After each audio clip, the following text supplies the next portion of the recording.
De 2011 à 2014, approximativement, j'étais le petit chambellan de la galerie Oujopo à Lyon. Oujopo, ou Jopo, ouvroir de joie potentielle. D'où le nom de la série de vidéos dont vous êtes en train de regarder un épisode. Et je ne peux pas dire que j'en garde un souvenir amer.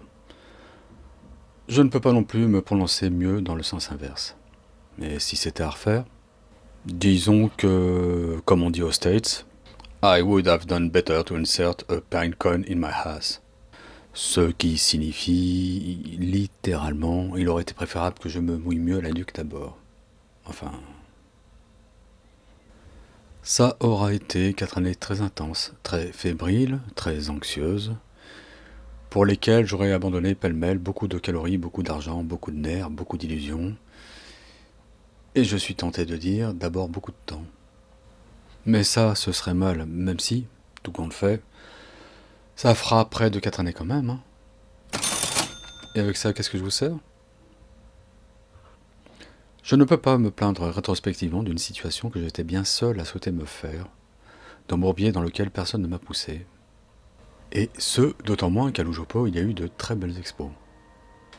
J'ai eu quelques divas, et c'est inévitable, mais j'ai eu aussi, à contrario, des artistes bien plus hauts que moi, qui ont joué le jeu et m'ont donné ma chance bien plus que le contraire.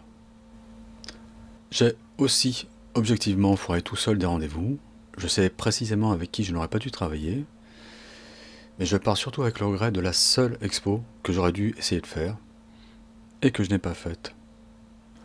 Elle se reconnaîtra. J'en ai fait d'autres, et des biens, et des nuls. Je ne citerai personne, il faudrait citer tout le monde.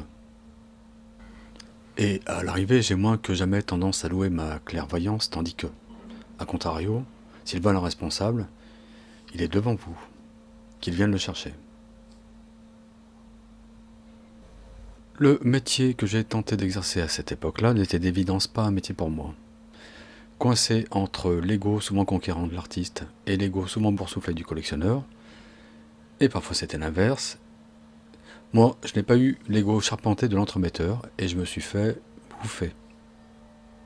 Je me souviens avoir dit à une artiste qui me montrait son travail en cours sur la dernière année que j'avais l'impression de n'être plus grand-chose que le réceptacle du discours du jeu sur le moi de tous les gens qui je croisais. Et je me souviens très bien comment elle avait compati.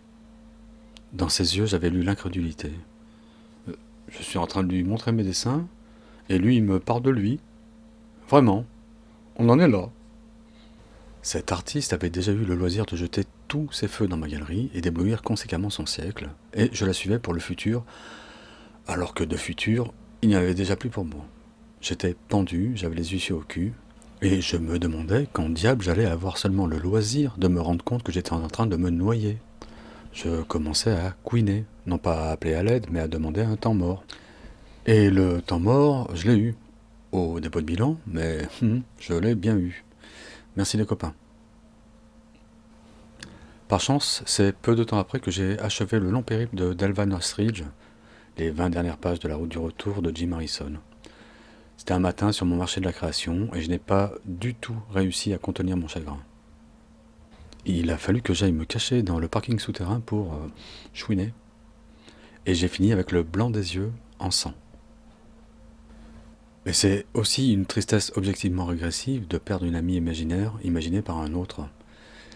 Et qu'est-ce que j'ai aimé vivre la vie du gars à qui Dalva a été racontée. Et elle oui, elle me manque.